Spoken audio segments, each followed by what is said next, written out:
U luister na 'n preekopname van Dominee Eddie Botha van Leeuberg Gemeente. Ander preke van hom is beskikbaar op die gemeente se webblad www.leeuberg.co.za.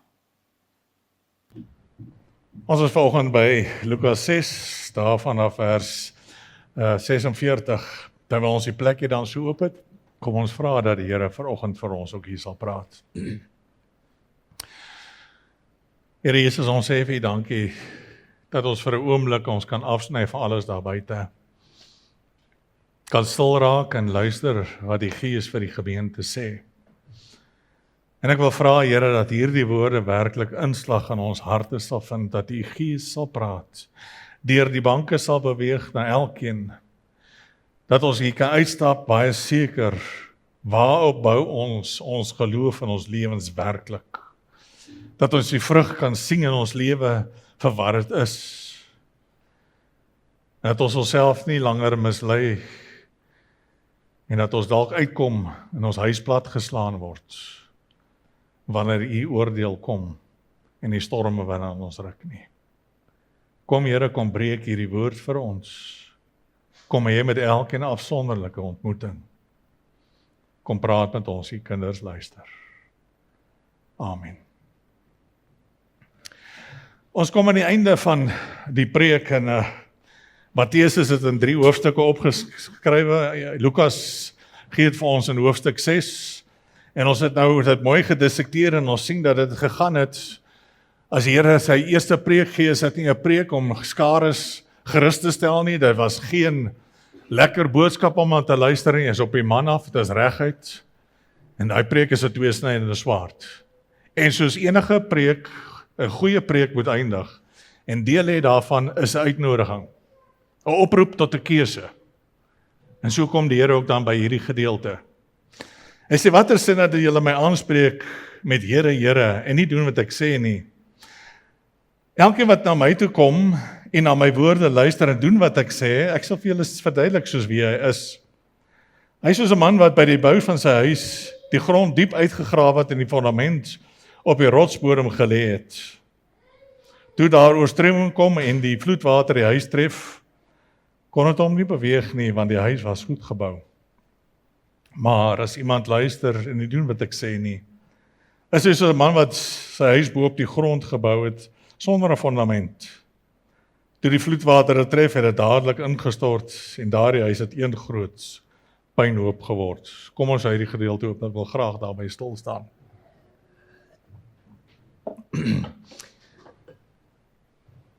Die Here eindig met 'n baie belangrike gedeelte wat gelos word tot laaste. Ons het gepraat oor geloof, wat ware geloof is. En as jy gaan lees die korrelasie in Matteus, dan is dit baie dieper en baie breedvoerig ook. En dit is 'n belangrike tema, omdat dit 'n tema is wat vandag tot nog in die kerk bly wees. Die tema van valse geloof, valse Christendom. Dis niks niets is, ons kry dit in die Ou Testament ook. Jesegiel het die Here gekla en gesê, hulle gaan sit voor jou, hierdie volk van my. Hulle hoor wat jy sê, maar hulle doen nie wat jy sê nie. Al wat hulle doen is om aan die begeertes toe te gee waar oor hulle gedurig praat. Hulle is net uit op wins vir hulself. En dis 'n ou ding. Dis so oud soos die mensdom, so oud soos die kerk self is. Mense wat maklik praat oor die geloof, maklik praat oor godsdiens, maar bitter min wie se lewens verander word. Hier Jesegiel kry ons dat die Here dit self bekla ook. Hierdie volk sit en luister en luister en luister. Hier is Jesegiel besig om vir hulle die boodskap te bring. Hy bring vir hulle baie duidelike dinge en waarskuwings oor die toorn van die Here. En almal, o ja, dis mooi. Die hom het vandag het uitgehaal, jong, dit was breek uit die hoogste rak uit. Vandag in die kerk sit dit nog steeds dieselfde probleem. En hierdie selfde boodskap wat bly staan en nie na geluister word nie. Die hartseer deel as ons praat hier van kinders van die Here, geniet dit. Hulle is eens aan harte daarmee, word versterk hierin en baie in die kerk sit en luister na dieselfde boodskap. Die een wat ons verlede week wat invloei in die ene, die 2 bome, die vrug wat ons dra, die 2 bome. En dan luister daarna en dan gaan hulle aan met hulle lewe. Stap uit, gaan weer aan met hulle sonde, verslawings. Hulle ou gewoontes. Niks daarvan nie. En nou kom die Here tot 'n kulminasie hierin, in 'n oproep. Die wêreld is vol godsdiens, en almal soek godsdiens, want almal wil hemel toe gaan. Boeddhiste soek na hulle nirvana. Islam het hulle paradys wat hulle by wil uitkom, en jy moet net op die 5 pilare van Islam staan op die Koran, en dan sê jy die paradys bereik. Die mormone, hulle wil self verbeter, dat hulle in die ewigheid kan ingaan. Brahman en Hindus wil hulle self graag bevry uit die sirkel van die reïnkarnasie, dat hulle kan wegkom na die hemel toe. Die Jode klou vas aan hulle godsdienst en alles wat hulle het. Maar in die tyd wat ons lewe, in die uur waar ons lewe, staan die Bybel baie reguit, baie suiwer, baie eksklusief, bo 'n wêreld en 'n wêreldfilosofie. Ons leef in 'n wêreld wat geweldig inklusief is, alles akkommoderend. En die Bybel kom sê vir ons, en kom gee 'n oproep, daar is net een weg, en daar is net een weg na saligheid, en daar is een weg na die hemel toe. Die bekendste wat ek gaan aanhaal, Johannes 14 ken ons, ek is die weg, die waarheid en die lewe, niemand kom na die Vader, behalwe deur my nie. En daar is net een weg. Die mense kan gaan soek na al die ander weë, al die ander dinge. En hulle bou hulle godsdienst, hulle lewe op hierdie dinge, hulle is oortuig van hierdie dinge. Maar daar is net een pad. Handelinge 4. En daar is net een naam gegee op die aarde, waardeur ons gered kan word. Dis die naam van die Here Jesus Christus. Maar as 'n nou pad, 'n smal weg, wat die Here van praat. Ek dink as die Jodendom na hierdie evangelie moet luister en kyk, die Jode is die naaste wat aan ons is en kan identifiseer in al die godsdienste van die wêreld. Ek meen, soos hulle glo ons dat God die God van Abraham is. Ons glo in die heiligheid van God, sy soewereiniteit, sy almagtigheid, alwetendheid, dat hy die skepper is, die onderhouer is van die wêreld, al die dinge. Saam glo ons dat daar sonde en 'n sondeval is, dat daar nood is aan verlossing en redding van hierdie sonde. Ons glo dat daar waarde is in nederigheid en eerlikheid en goedhartigheid en vergifnis, al hierdie dinge. Maar dan moet ons nou, vir wie preek die Here Jesus Christus hier? Hy preek hier vir hierdie Jode wat tot bekering gekom het, wat sê, maar ons glo in Christus, ons is disippels en volgelinge van Christus. En dit is belangrik om altyd die teken gehoor en gedagte te hê as ek die teks lees. Want as ons sê dat die teks is Christene in die wêreld, dan verstaan ek glad nie waaroor die teks gaan in die waarskuwing, nie erns in hierdie woorde nie. Die hele bergrede is gefokus op die kerk. Die volgelinge, die disippels van Christus.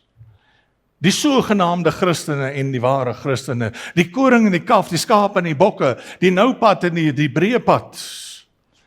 Die wat die dorings dra, die wat die distels dra. Die wat die ware vrugte dra. Die wêreld het sy tekste en die Here praat met hulle, die oproep is tot hulle, maar in hierdie gedeelte, hier is ons baie ernstig besig met ons, wat hier sit vanoggend. En net soos verlede week, vra dit vir my, dat ek moet stil raak, en werklik luister. En vanoggend is die vraag, waarop bou ek my geloof? Verlede week het ons gekyk na die uiterlike deel. Is daar vrug? Maar die vrug kan nie daar wees as ons 'n stapie dieper gaan. En kyk maar waarin is ek gewortel en waar dra dit nie. Ek wil eers begin met die toestand van die kerk. Na 2000 jaar se prediking, na 25, 26, 27 jaar wat ek hier staan in prediking, is daar nog steeds kinders van die Here en mense in die kerk wat sê hulle is kinders van die Here. En nog steeds nie ag slaan op wat die Here hier sê nie. En ek gee nou om as julle sê, maar dominee, jy is te ernstig en te erg en alles nie. Ek het iemand aan wie ek moet rekenskap gee. En ek weet waaroor dit gaan en wat dit behels. En die wat ingaan is min. En dit bly deel van my werk om te praat en te kyk na die skaap wat een kant toe is, die wat nog nie oorgegewe is nie, daai las bly swaar op my hart lê. En daarom het hierdie is baie gebed en smeeking wat ek hier staan en oor hierdie boodskap ook vanoggend, dat jy tog sal luister. 'n Kind van die Here sal vanoggend daar luister en sal hom verlustig daarin in dankbaarheid en jy mag dit doen, moenie skuldig voel daaroor nie. Here Jesus, ek dank U vanoggend dat ek staan op die regte fundament. Alles wat U deur my gepraat het, ek weet dis waar en ek weet dis waar in my lewe. En dit hoort so. Maar vanoggend is my klem bietjie meer op die een wat op die rand staan. Soos die klem van die Here hier was, ook baie wat sê, maar Here, Here, ek volg U, U is my koning, U is my Here. En ek herinner jy aan die sobere uitnodiging wat baie naby aan hierdie teks is, in Matteus 5, dieselfde hoofstuk, wat sê nie elkeen wat sê, Here, Here, sal in die koninkryk van God ingaan nie. Dis 'n ou boodskap, is 'n baie bekende boodskap. J.C. Ryle skryf oor die teks, hy sê, open sin and avowed unbelief do no doubt slay their thousands. En dit is so, sonde en ongeloof is duisende op pad hel toe. But profession without practice slays its tens of thousands. En dis waar. Valse geloof. Geloof sonder 'n vrug. Geloof sonder 'n werke. Geloof sonder gehoorsaamheid in oormaat. Onthou wat ek vir julle gesê, die tragiese plek om hel toe te gaan is in die kerkbanke van Christus. En die ergste tragiese onder die geklank van die woord in sy volheid. Profession without practice lays is 10,000. Daar's ander tekste wat hier weer saam praat, ek wil net so 'n paar aanhaal. Timoteus skryf Paulus, en hy praat van die laaste dae en daarom kyk ons daarna ook. Hulle sal nog die uiterlike skyn van die godsdienst sê, maar die krag van die godsdienst sal hulle ken nie, bly weg van sulke mense af. Ek ken baie sulke Christene.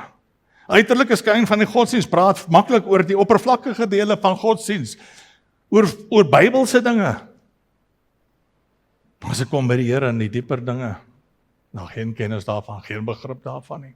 Kan nie praat van 'n pad van heiligheid nie, kan nie praat van dat hy op die woestynpad is, die hoofweg, die hoofweg van heiligmaking, heiligheid deur die woestyn nie. Kan nie praat oor baie ander dinge en oorgawe nie. Net die oppervlakte daarvan. Uiterlike skyn van die godsdienst, maar die krag van wedergeboorte wees, die krag daarvan dat Christus my bevry van sonde, dat ek kan afstand doen van sonde, ontslaa raak daarvan en 'n nuwe lewe in hom hê, daai krag ken hulle nie. Christus word geïnkorporeer in 'n ou lewe wat net so aangaan. En die ou vrug kom nog steeds na vore, niks van die nuwe vrug nie. Dit is waarsku, hy sê, hulle gee voor dat hulle God ken, maar hulle dade weerspreek, hulle is verfoeilik, koppig en deur vir geen goeie werke nie. Johannes waarsku ook. Iemand wat sê, ek ken hom, maar nie sy gebooie gehoorsaam is 'n leienaar en die waarheid is in hom nie. Wie egter sy woord gehoorsaam, en hom het die liefde van God werklik sy doel volkome bereik. Hieraan weet ons dat ons in hom is. Wie beweer dat hy in hom bly, behoort ook self te lewe soos Jesus gelewe het. Daar kom die kruks.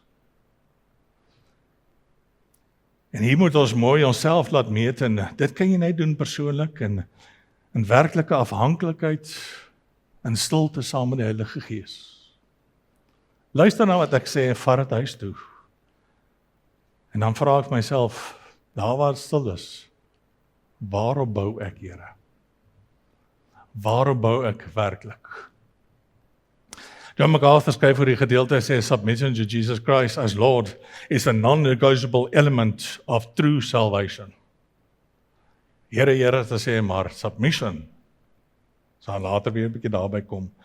Weer eens net so 'n bietjie verder af, hy sê, Riley, let it be a fixed principle in our religion that obedience is the only sound evidence of saving faith. and that the talk of the lips is worse than useless if it's not accompanied by sanctification of the life. En dis 'n wese wat hy saamvat, en hy vat die teks vir my baie korrek hiervan saam, dat as ek nie in my lewe 'n heilige lewe het, wat agter hierdie woorde is nie, agter hierdie godsdiens is nie, dan is dit presies die teks, en sê jy presies die persoon wat die Here Jesus Christus waarsku in hierdie teks.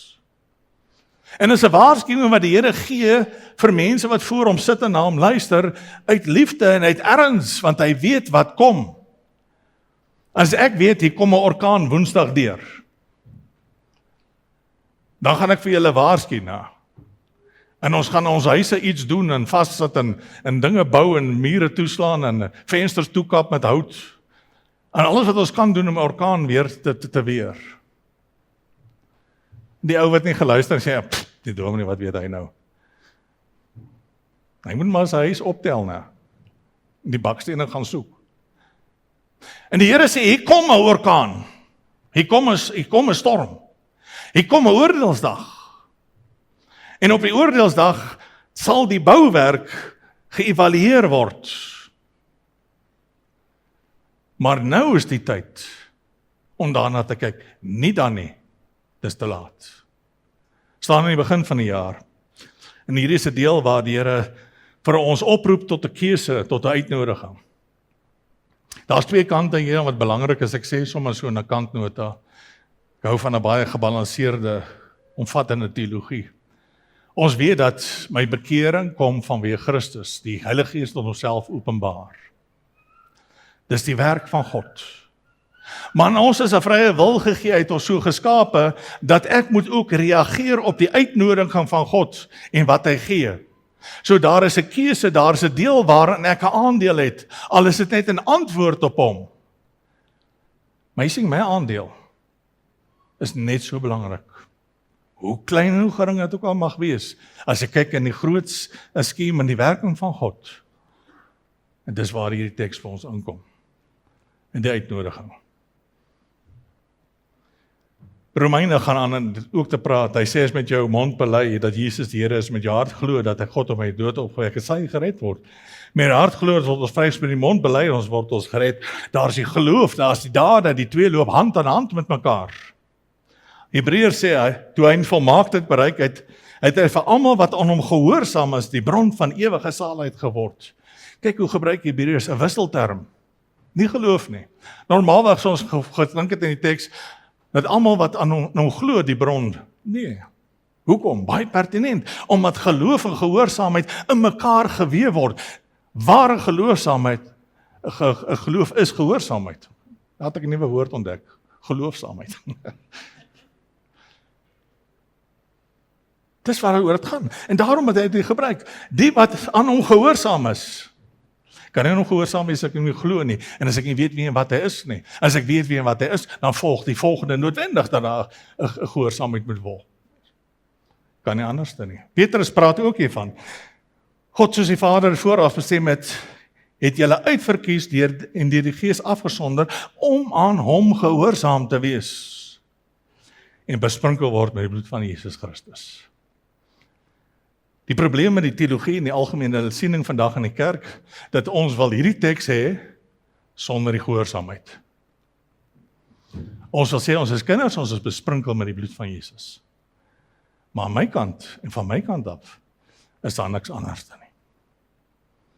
En dis die algemene gees wat heers in die kerk op hierdie stadium in hierdie wêreld waar ons is. Ons wil die blessings hê van die Here Jesus Christus. Maar van die lewe en gehoorsaamheid is daar niks. Johannes 14 en Johannes 15. Dat is altyd lekker om te onthou, ons Johannes 14 vers 15, Johannes 15 vers 14. Ons meer dit ook op. Ons lese waarvoor ons staan. As julle lief het, sal my opdragte uitvoer. Julle is my vriende as julle doen wat ek beveel. Ag, ons kan aangaan as ons praat oor hierdie tema. Maar die Here Jesus Christus in sy beginpreek sit die toon van die hele Nuwe Testament uit hierin. En wat geloof is. Paulus praat baie keer oor geloof. Party teoloë het in die oppervlakte gekyk en gesê nee, maar Paulus is die man van geloof, en dan kry jy ouens wat praat soos Jakobus van dade. Die twee praat teenoor mekaar, maar nee, as jy mooi kyk, dan sien jy maar, dis Paulus se woorde ook. En dis ook Jakobus se woorde. Paulus voorstel baie keer en hy praat van geloof, dat dit 'n ware geloof gewees, gewortel in die dade, 'n boom wat vrugte dra.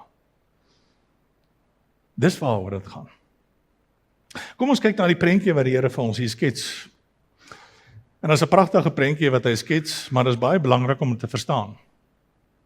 Binne die kerk van ons Here Jesus Christus, sê hy dat al mense, kom ons vat die ooreenkomste wat hulle het. Almal wat hier sit, het die woord gehoor. Almal wat hier sit, het iets gaan bou in sy lewe rondom hierdie evangelie. Almal het 'n huis gebou. Twee mense, albei hoor die evangelie, albei reageer op die evangelie op een of ander wyse en bou vir hulle self, hulle geloof, hulle godsdiens. Daar's baie wat sit en luister en sê, ja, maar dis hoe my godsdiens, ek het al gehoor ouens sê, ja, maar ek dien die Here op my manier. Hy bou sy huis, soos hy dit wil. Albei hierdie huise staan naby mekaar, in dieselfde omgewing. Albei hierdie huise lyk baie soos mekaar. As ons van die uiterlike af sê, gaan ons geen verskil sien nie. Daarom het die Here gewaarsku het aan die einde, dat hy sê dat twee mense gaan op 'n bed slaap, een gaan aangeneem word, en een gaan agtergelaat word. Twee gaan die landery neem, een gaan aangeneem af, en ander agtergelaat word. So in die hakies, daai gedeelte praat glad nie van die wegraping nie. Gaan lees weer die teks. Waaroor dit gaan presies hieroor. Die twee lyk presies dieselfde. Een is 'n Christen, een is nie. Dis waaroor dit gaan. Hier staan twee huise. Ek kan amper sê 'n duet. Albei sit in dieselfde kerk. Luister na dieselfde prediking. Bou hulle huise, bou hulle geloof op hierdie wat hulle hoor. Maar die verskil tussen die twee huise is fenomenaal. Hy is ontsettend groot. As jy 'n ingenieur sou inkry, gaan hy vir jou onmiddellike verslag gee wat verdoemend is. Hoekom? Waarna gaan die ingenieur kyk? Wat is die eerste ding wat 'n ingenieur gaan doen? Vra vir die in die boubedryf, Kobus, waar gaan kyk hy? Hy gaan kyk fondasie. Help jy ons praat oor 'n huis nie. So tip ek as jy huis gaan koop eers, waar gaan kyk jy? Fondasie. As jy fondasie nie reg is nie, is dit irrelevant hoe jy bou. Die verskil kan nie groter wees in sy wese en die uiteinde van die gebou. Dis twee uithoeke van die wêreld. En hulle lyk presies dieselfde. Wat is die verskil? Eintlik is daar 3 wat ek kan uithaal. Vers was dit 48. Soos hy man wat die huis bou, die grond diep uitgegrawe het, is die eerste ding. En die een wat die woord gehoor het besluit ek wil ook bou in Christus. Ek hoor hierdie ding wat hy sê. En hy het gegaan en hy het toegelaat dat daar gegrawe word. Toegelaat dat die Heilige Gees binne my sonde wys. Dat daar bewustheid is vir my sonde en die dinge binne my. Dat daar hantering is rondom sonde en die sonde binne my. Die ou lewe en die dinge daar binne my. Daar is 'n werk wat ingesit word. Daar's 'n moeite, effort. Daar's 'n pad van heiligmaking wat gestap word. Daar's werk. Die oppervlakte lyk ons dieselfde, almal sit hier, hulle knik, hulle is instemmig en hulle sê ja, en hulle hou van wat hulle hoor. Maar die kind van die Here luister na die dinge en hy internaliseer dit, hy werk dit met die Heilige Gees uit en werk dit deur. Here, praat jy vanoggend met my? En as jy met my praat, sing jy onder is binne my, wys vir my sonde raak, en ek bly grawe, en ek bly grawe, en ek bly grawe. Is daar nog sonde in my? Is daar nog dinge wat nie u nie eer nie, nie u vereer nie, en ek bly grawe? En ek sorg dat my huis sal sterk staan. Baie jare terug het ons, ek dink is nou al 18 jaar terug, vir my ma 'n huis gebou op Oosterbaai. My broer is een van die min in die lande geserviseerde master builder as high-rise specialist. So hy ken konkreet, hy maak daai jare toe hy het nog gedoen het, multi-verdieping geboue. Nou ja, vir 'n ou wat 10 verdiepings en lig en op gaan nou 'n huis te gee, en dit op sand. Helfte van die huisepryse is onder die grond. Ek het daar gestaan met daai fondasies. Jy kan actually nog opgrawe en nog geboue in vertrekke insit. Want die huis val 7 meter van een hoek na die ander hoek, dus is baie styl in die sand. Maar laat die aardbewings kom. Oesterbaai gaan na daai huis toe. Ek weet wat onder die grond is in daai huis. Jy kan dit nie sien van buite af nie. 'n Koper sal dit dalk nie eens waardeer wat aangaan nie. Tot jy begin die grond wegvat en jy sien genade, kyk die struktuur onder die grond. Want jy sien dis huis op sand. Hier is diep gegrawe. Soveel so dat jy onder die sitkamer kan uitgrawe en nog 'n hele vertrek kan maak. As jy sou wou. Daar's gegrawe en daar's gesorg dat ek staan op die regte plek en as die stormwinde kom dat ek daar sal wees. Maar daar's gegrawe, sê die teks, na die regte punt toe ook, na die rotsbodem. Ek wil my huis op die klip bou, op die woord van God. En ek grawe in die woord van God. En as die woord van my iets sê, dan bou ek onmiddellik daarop. So sê die Here, so sê die Bybel. Ons het 'n algemene neiging wat deur die duiwel af in die kerk ingestuur is, dat jy kan besluit oor wat sonde is, of dit vir jou aanvaarbaar is of nie, of dit jou sien is, dis jou leefstyl. Is reg, besluit daaroor. Waarskuw net die storm kom. En jy bou nie op rots nie. Hier is die rots, so sê die Here. Hy is die een wat bepaal wat sonde is, wat reg en wat verkeerd is. Hy is die een wat vra vir oorgawe. Hy is die een wat vra dat ek sal ontslaa raak van sondes, ek nie sal volhard in sondes nie. Hy is die een wat sê, as jy aanhou met sonde, dus jy koninkryk van God nie aangaan nie. As jy aanhou met jou drank, as jy aanhou gaan met jou verslawing, as jy aanhou met jou buiteegtelike verhouding, as jy aanhou met jou woede, jou rusie, as jy aanhou met jou onvergewensgesindheid, bou jy nie op die woord nie. En jy sal nie die toets deurstaan nie. Dis nie my gedagtes nie. Dis nie my woorde nie. Dis nie 'n boodskap wat enigstens populêr is of gehoor word van die kansels af met die uur wat ons in lewe nie.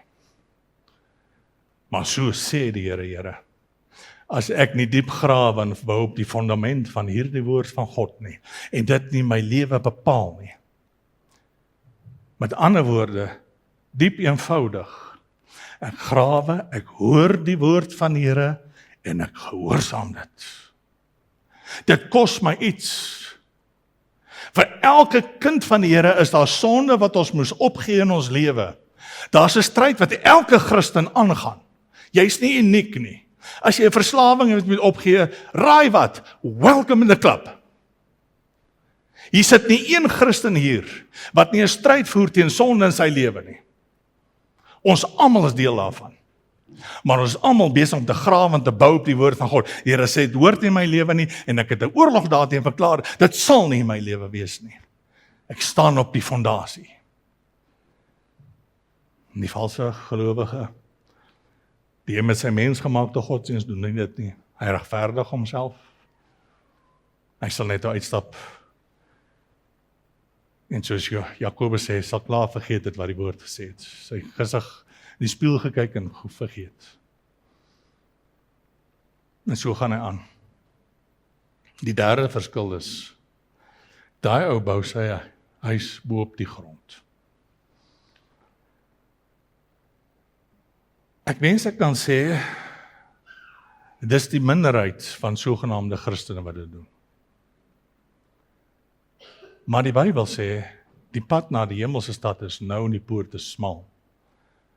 Dis die meerderheid wat hulle huise bou volgens sy eie idee, sy eie gedagtes van wie Christus is en wat hy verwag. Hulle hoor hierdie woord Hulle kan sê vanoggend uitstap maar die dominee is bietjie erg en bietjie ernstig. Hy sal kwaai teen die sonde.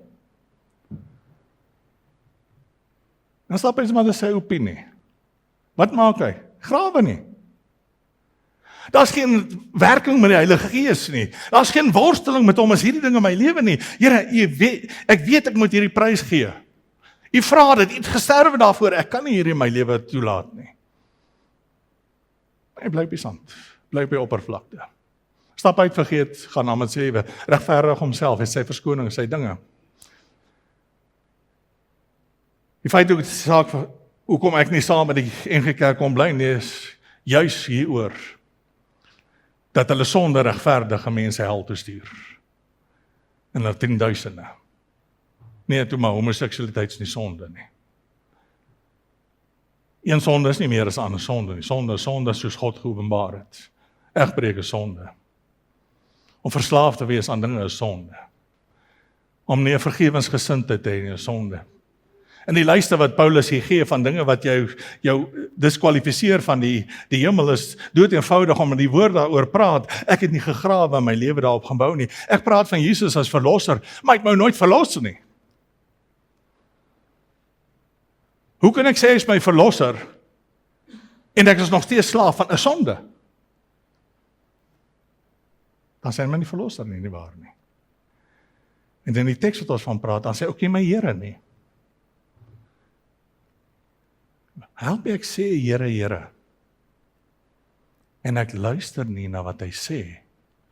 En ek slaan ag op wat hy sê nie.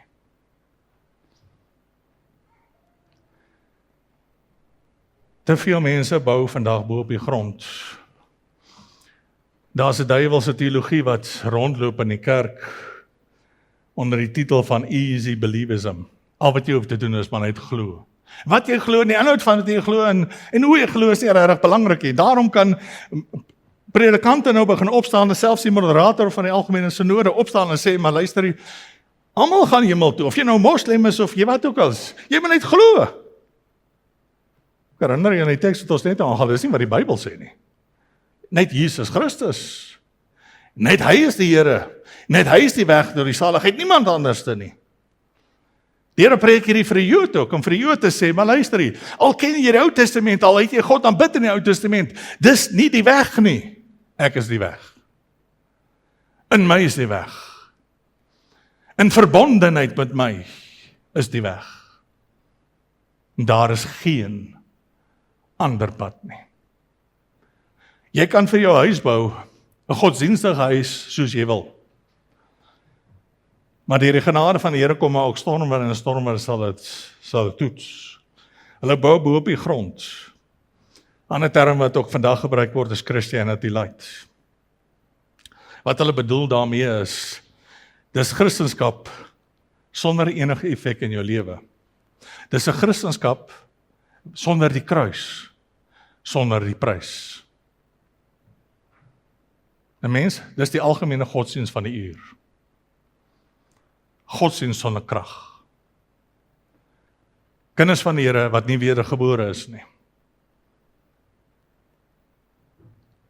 Wat in sonde lewe en bly lewe.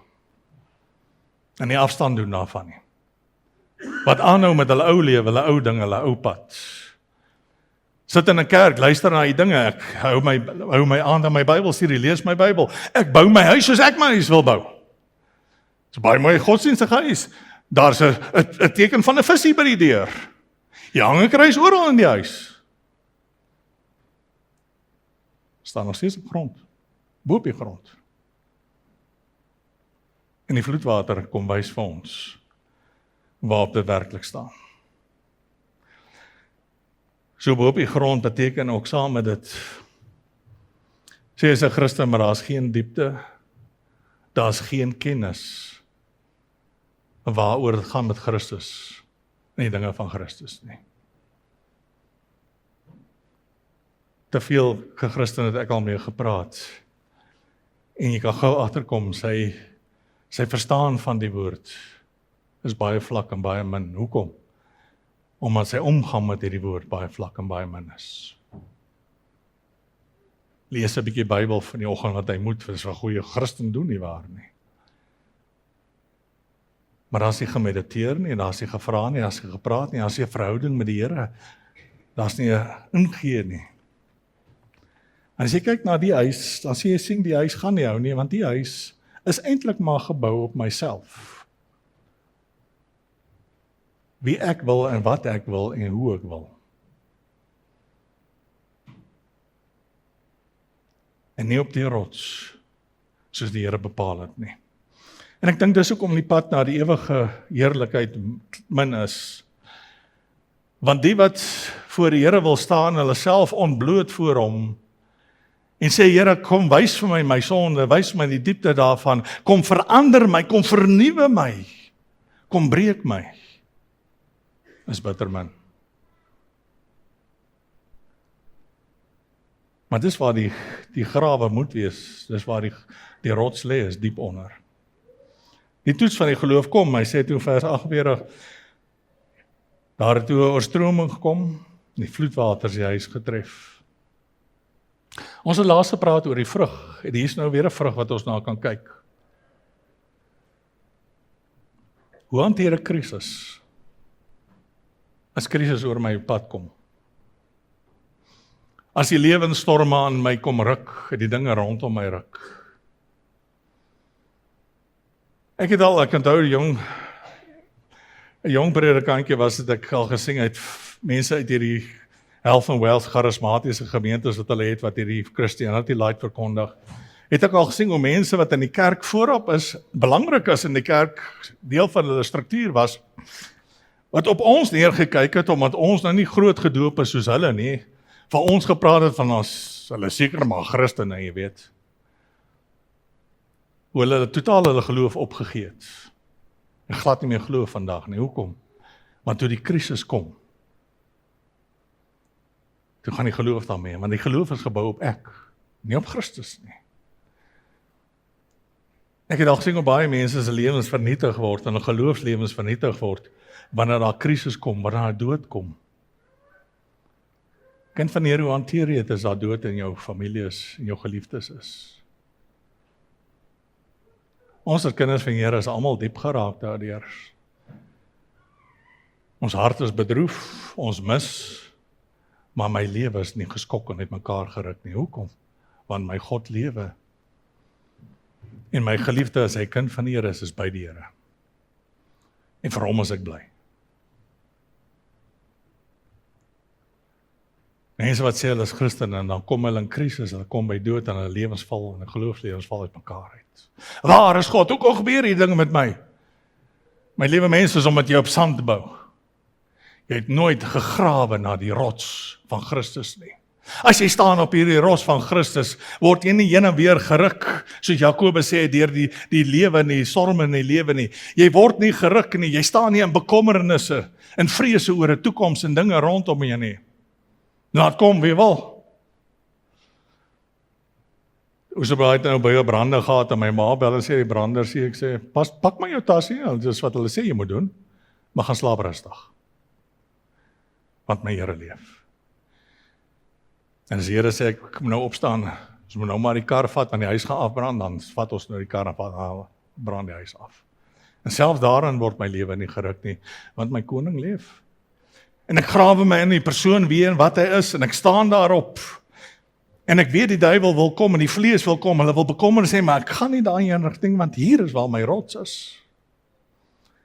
Buite die rots is sand, en ek kan nie daar bou nie. Daar wag ook vir ons 'n finale vloed. Die Bybel waarsku daarteenoor oor en oor. As herder wat hier staan, is dit my diep hartsbegeerte, my groot gebed al die jare al, dat elkeen van die sit nie een verlore sal gaan nie. So kinders van die Here, verdra my maar vanoggend as ek soek na die ou skapie wat nie vanoggend nog sy oorgawe gemaak het nie. Want hulle sit hier. Ek weet dit. Die oppervlakte, ons kyk nie na mekaar en wonder wie dit is nie. Die Here sê hy is hier, die Here weet wie jy is ook. En die Here praat met jou. Daar's 'n keuse wat gemaak moet word. Nadat hy gepraat het oor geloof en al die dinge, kom ons by die finaliteit daarvan en ons vra vanoggend weer, wat kies jy om op te bou in jou lewe? Vir jou wat nog nie hierdie keuse gemaak het nie, werk die lewe en die dinge wat jy gehad het vir jou. Want daar het al telke storme gekom. En weet jy, ek dink ek kyk na baie van hierdie sogenaamde Christene, en hy bou sy geloofshuisie, maar ek dink as ek sy geloofshuisie vir jou hier moet opsit, dan gee hy vir my sê, maar dis nie huisie, dis 'n mirasie. En ek dink dis presies hoe baie kinders van die Here, wat ook vanoggend hier sit, van hulle se geloofslewens lyk. Dis nie huis nie, dis 'n mirasie. Hier's 'n paar muurtjies daar en hier, maar baie het ongeval, helft het nie 'n dak nie, pleister is af. Dis nie hoe dit lyk nie. Nie huis van die Here nie. Hoef nie te wees nie. Die uitnodiging van ons Here bly deur die eeue staan, kom na my toe almal wat moeg en oorlaaid is, kom bou op my. Is daar 'n sonde in jou lewe wat jy nie van afstand kan doen nie, en ek sê dit in aanhalingstekens, eintlik wil doen nie, wat jy jouself regverdig? Grawe af en wat sê die woord? Vat jou sonde in die lig van die woord? Nee, Here, ek kan nie op sand bou nie. Ek kan nie hierdie huis van my op 'n oppervlakkige godsdienst, op 'n oppervlakkige geloof bou nie. Ek moet dit bou op die ware plek. Dan kom ons by die keuse. Watter sin het jy my aanspreek en sê, Here, Here? En as jy praat van die keuse, is dit nie 'n keuse vir of Jesus die Here is nie, of hy bestaan nie. Jakobus sê vir ons, glo jy dat hy een God is reg? Die bose geeste glo dit ook. En hulle sidder van angs. Hulle weet wie Jesus is. Hulle weet dat hy die Seun van God, die Almagtige is. As ons geloofbelijdenis opsê, sal hy dit alles beamoen. Wat is die verskil? Jesus is nie hulle Here nie. Hy is 'n Here, maar nie my Here nie. En hier is die kruks waaroor dit gaan. Wat help dit jy sê, Jesus, U is my Here? Wat help dit jy spreek my aan, Here, Here? En jy doen nie wat ek sê nie. Kan ek sê dat hy my Here is? Met ander woorde, dat hy volle reg oor my lewe het. Dat my lewe aan hom behoort. En as ons praat van Here, dan praat ons van 'n baas en ons praat van 'n slaaf verhouding. Die eienaar en die slaaf. Kan ek sê ek is sy slaaf, ek is sy eiendom, ek behoort aan hom en ek doen wat ek wil. Ek lewe soos ek wil. Ek praktiseer my geloofslewe soos ek wil. Mislei jouself. As ek sê dat Jesus is die Here, met ander woorde ek sê dat hy is die koning van my lewe, dan moet ek gehoorsaam wees. As hy met my praat, dan sê ek ja. Ek hoor wat U sê, U Majesteit, my koning. Wat U sê is waar. Ek bou my lewe daarop. Ek het ook al gehoor hoe mense sê dat die Here is in proses, hy's werk met my oor my aggressie. Of hy's werk met my oor my onvergewensgesindheid. Stel jou gou voor 'n oomblik 'n slaaf wat voor die koning staan en met hom debatteer oor sy ongehoorsaamheid. En dan sê hy, maar ek en die koning, ons is in 'n proses. Jy sê, ek en die koning, ons gaan die ding uitsorteer. Die koning sê, ek is ongehoorsaam, ek doen nie my job nie. En ons is besig in 'n proses om die ding uit te werk, dat ek op die oud my job sal doen. Dis wat die slaafman dink. Wat gaan die koning dink? Ek sien die galgman nader staan al. Sommige na die eerste sin. Die waarskuwing. Die stormwinde kom. Waar bou jy jou huis werklik? As ek sê, Here Jesus, U is my Here, hoor ek wat hy sê en doen ek wat hy sê. Kind van die Here, as jy besluit om nog 'n jaar in die kerk te sit en te luister elke keer wanneer die Here praat, en net jou kop te knik en aan te gaan met jou lewe. In alle liefde, spaar jouself die moeite, slaap laat. En het klink nou vreeslik, nou. Maar weet jy wat, vanoggend se preek, as jy nie luister na nie, gaan teen jou opstaan op die oordeelsdag. Soos baie ander. Prediking is of tot bevryding van jou, tot opligting van jou, of dis tot aanklag, dat die Here vir jou sê, onthou jy ek het vir jou gesê, en ek gaan jou terugvat na elkeen van die gelede, het ek met jou gepraat, maar jy het nie geluister nie. Ek het jou gepraat oor jou sonde. Jy sê Jesus is jy Here, maar ek is nie Here daar nie. Ek is ons koning oor jou hele lewe, of ek is nie koning in jou lewe nie. Daar's nie halwe mates nie. Ons God is 'n jaloerse God. Ons weet dit ons van Exodus af al.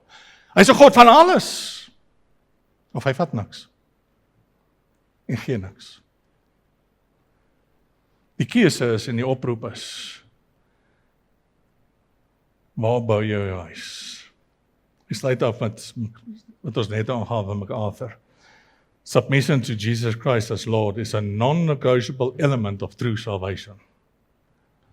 Hy is my koning, hy is my Here, ek onderwerp jy aan hom. Moenie 'n fout maak nie. Daar's 'n uitdaging wat saam met dit kom. Daar's werk wat saam met dit kom. As ek weer 'n besluit wil maak, Here, U is koning oor my lewe vanoggend, gaan jy moet opstaan en begin werk aan daai sonde, dit doodmaak. En die pad van heiligmaking stap, wat deur die woestyn loop. En jy gaan ingrawe, Here, U is my koning, U is my alles, U is my lewe. Ons as kinders van die Here luister daarna, ons sal altyd nog sê, Here, nog meer en meer vir my lewe. Maar ek wil vanoggend uitnodiging maak. As jy nog nie jou lewe vir die Here oorgegee het nie. Of al het jy afgedwaal, is irrelevant.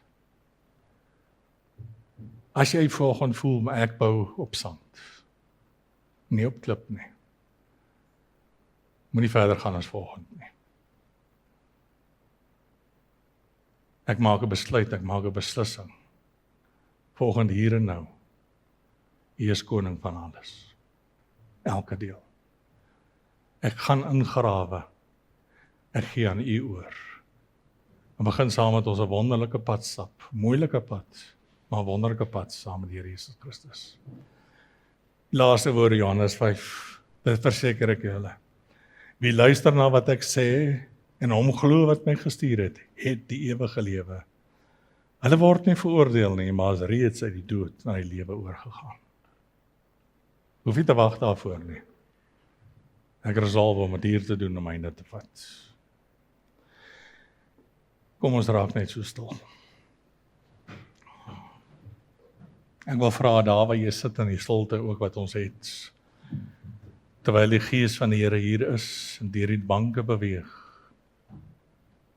Maak by hom seker, op wie bou ek werklik?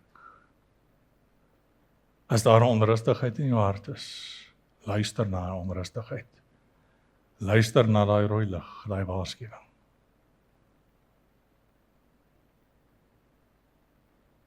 As jy besluit tot hier toe en nie verder nie vanoggend, bid saam met my.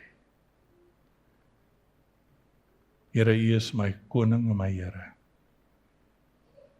Vergewe my sonde wat ek mee volhard het, wat ek verskoon het in my lewe. Vergewe dat ek my geloof gebou het op sand. Vanoggend hier waar ek sit, gee ek vir U alles oor. Ek buig voor U die knie. U is die enigste koning en die Here. Hier is my lewe, vat dit. En ek sê vir U dankie Here dat U hierdie gebed hoor. Baie jare terug het ek dit gebid en U het my lewe verander. En ek behoort aan U en so baie wat hier sit. En dankie dat ons saam hierdie pad kan stap en ook hierdie laaste belofte kan hê.